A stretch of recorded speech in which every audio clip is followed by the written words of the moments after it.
So we are entering the discussion phase. So if any of you have questions to the presentation or including some of the lightning talks, which could be questions for tomorrow's discussion at the poster session, you're welcome to either post in the chat box or unmute and ask. But do you want to share some results on the Mentimeter, Stephanie? Right, yeah, I just posted in the chat a link that people can follow to enter in a poll to write in what your favorite asteroid is, and then hopefully that second link shows the results. But I can go ahead and share my screen while people are thinking of questions. Oh, I'm not loud, but let's see. People are entering in their choices now. So does that second link work? Can people see the results by clicking it? Yes. Great. So yeah, I see people are adding in. The one I get to study is their favorite asteroid. I think that's my favorite one too.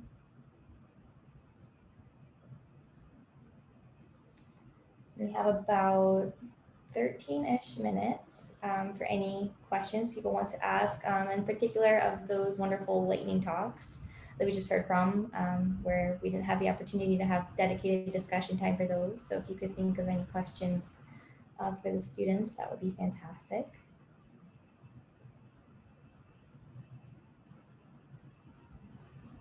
Yes.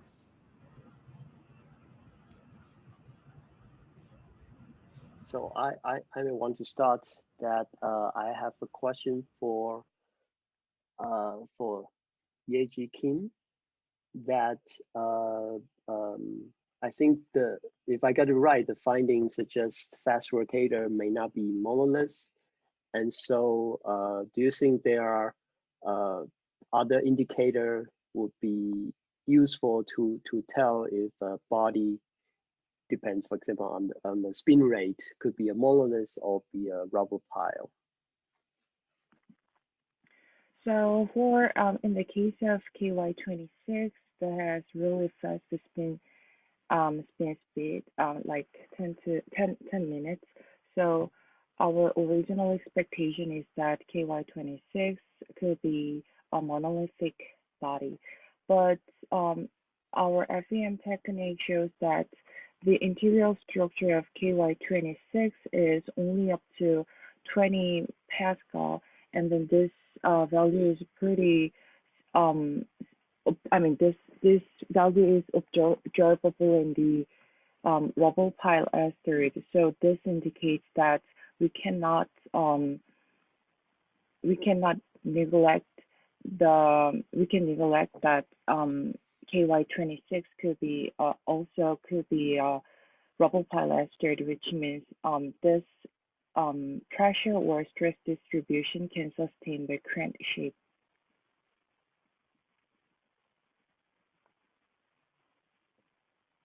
I think you're muted.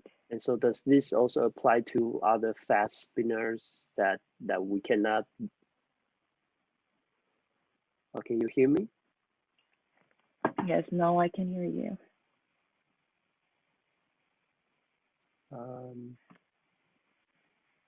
Okay. So does this apply to other fast spinner? Yeah.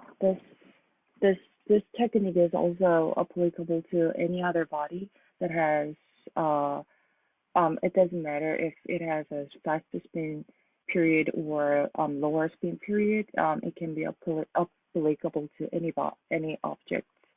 And I don't remember the specific stress range for the fast rotator, but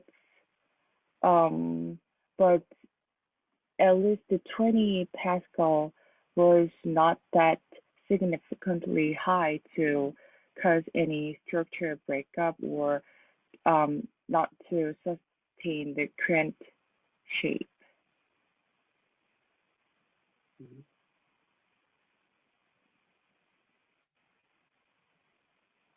Okay, I see. Thank you. Yeah, thank you. Thank you for your question. All right, well, other people are thinking up questions. So Sean, I don't think we had a chance to have questions during your talk. You mentioned 3 specific processes that were involved in determining the production of the grain size distributions. Were there any processes that might be significant as well that your study just didn't include? Yes, certainly. So I think what we try to carry out this model is to a more uniformitarian approach, that everything are rather gradual and slowly change. And of course, you could have a large impact that will change everything, that will change the local topography, and also, like it has been observed, that there are more larger boulders on the equatorial range of Bennu and Rugu, which seems to suggest the rotation, a migration of these boulders caused by rotation. And that's all these more dynamic process that is we don't have in the model. Yeah. Gotcha. Yeah, that makes sense. Thanks for the question. People are feeling shy. Oh, I see a hand. Mika? Hey,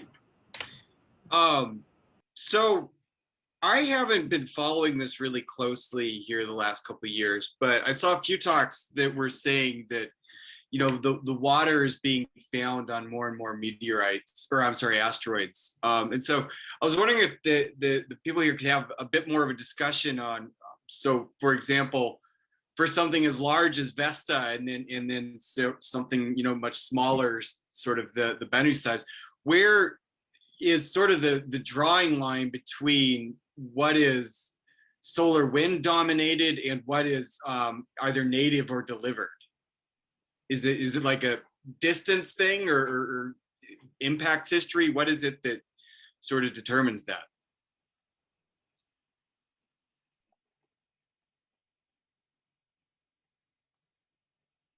Anyone experts in this field want to comment on Mika's question? I lost a connection for a little bit, so I didn't hear his question. Can he repeat it? Well, sure. So my question is that where is sort of the drawing line, or sort of is it a distance, or is it an impact history sort of determiner as to whether or not the water on the surface of an asteroid is solar wind delivered or impact delivered or native? This is Holly Besselin. I'm the teacher for Xyrus. I don't know if you're referring to our Vesta fluvial flows poster. And the person you should probably see is Jennifer Scully, Dr. Jennifer Scully, and they are for Vesta, and where this liquid, and it could have been just a transient liquid, not something that is there all the time. Could have been from the impact, but she's been doing a lot of studies, and they've been doing a lot of simulations at JPL, and she's been doing some presentations and some papers on that, and she'd probably be the one to follow up on with where this liquid's probably coming, and they're assuming it's water, but because it's the most common liquid, but she's been running through a lot of simulations on where that could have come from, it, and she's up to talking about it. I don't think she's at this conference though. Did that answer your question a little? Oh, yeah. I mean, so not only just the big amounts of water, but also the small amounts of the spectral water, right? Yeah. The only place it looked like is there are some minerals, hydrous minerals, that they say, well, maybe if there's an impact, could have done something to create some sort of a liquid, or or it could have been buried from a comet or other asteroid impacts. But yeah, that's something she's been working on quite a bit, because that's kind of like the big unknown, is like, where did it come from? And even if it was just transient in nature, and under what conditions would it have been stable?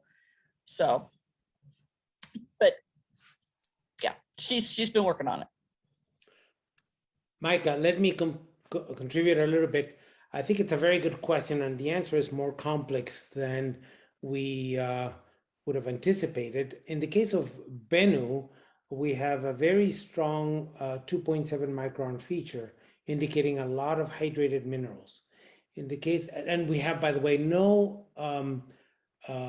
structural evidence for any water flow on the surface of the asteroid. It's in the case of Ryugu, its 2.7 micron feature was a lot less deep. However, I understand that the Hayabusa 2 team, and other people can speak to that in this group, has determined that the abundance of water in the samples that have been returned is actually quite high. So something was obscuring the depth of that feature on Ryugu, not on Bennu.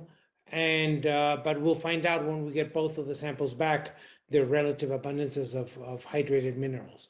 And then your broader question of what is solar wind implanted, what is delivered by exogenous impacts like on Vesta, it's that there's a lot more work to be done there. That's great. Thank you both so much for those great answers. If I may add, we also, as far as our research yes, went, please. The traces of transient liquid, if it could be water, then we believe that there is a possibility that it could have been delivered by historic impacts that Vesta did have. And so that is also a possibility. Great, thank you. All right, great. Yeah, it's fantastic discussion there. Very complex topic. So we have time for one more question. I see a question in the chat for Joe DiMartini. Olga asks, is it possible in the model not only to shake the volume with aggregates, but also to spin it up to assess the influence of centrifugal force on such boulders? Yeah, so spin up simulations are definitely something we can do in PKD Grab. You could look at recent work by Yun Zhang out of the University of Nice, working with Patrick Michel. There's also a lot of work going back, I think, like a decade on spin up simulations with PKD Grab. That said, I don't think it will have a large influence on the Brazil nut effect. Because the role of the centrifugal force is basically just to weaken the gravitational, the ambient gravitational force, right? So I'm looking at a really small patch. It was like 10 centimeters by 10 centimeters on the side. And the centrifugal force basically pushing outward against the gravitational force normal to the patch. So essentially it would probably just work to strengthen the Froude number of any given shake or oscillation that we're giving to the medium. I don't think that it would work to actually move the boulders up, except over very long time scales. Now, whether that time scale is similar to the time scale that we would need for impacts to move the boulder up, that's something I don't know yet, but it is something that I plan to look at as we progress with this research further and further. Thank you for asking that question. It's a good one. All right. Thank you, Joe. And we're just about out of time here. So I'd like to thank all of our fantastic speakers today, as well as the conference organizers for making this all possible, and all of our attendees for joining in and asking some fantastic questions. And I hope you all were able to see what some of these favorite asteroid results were from the Mentee poll.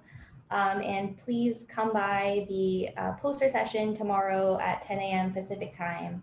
And I hope to see some of you there as well. So thanks again, everybody. Yeah, thank you, Stephanie.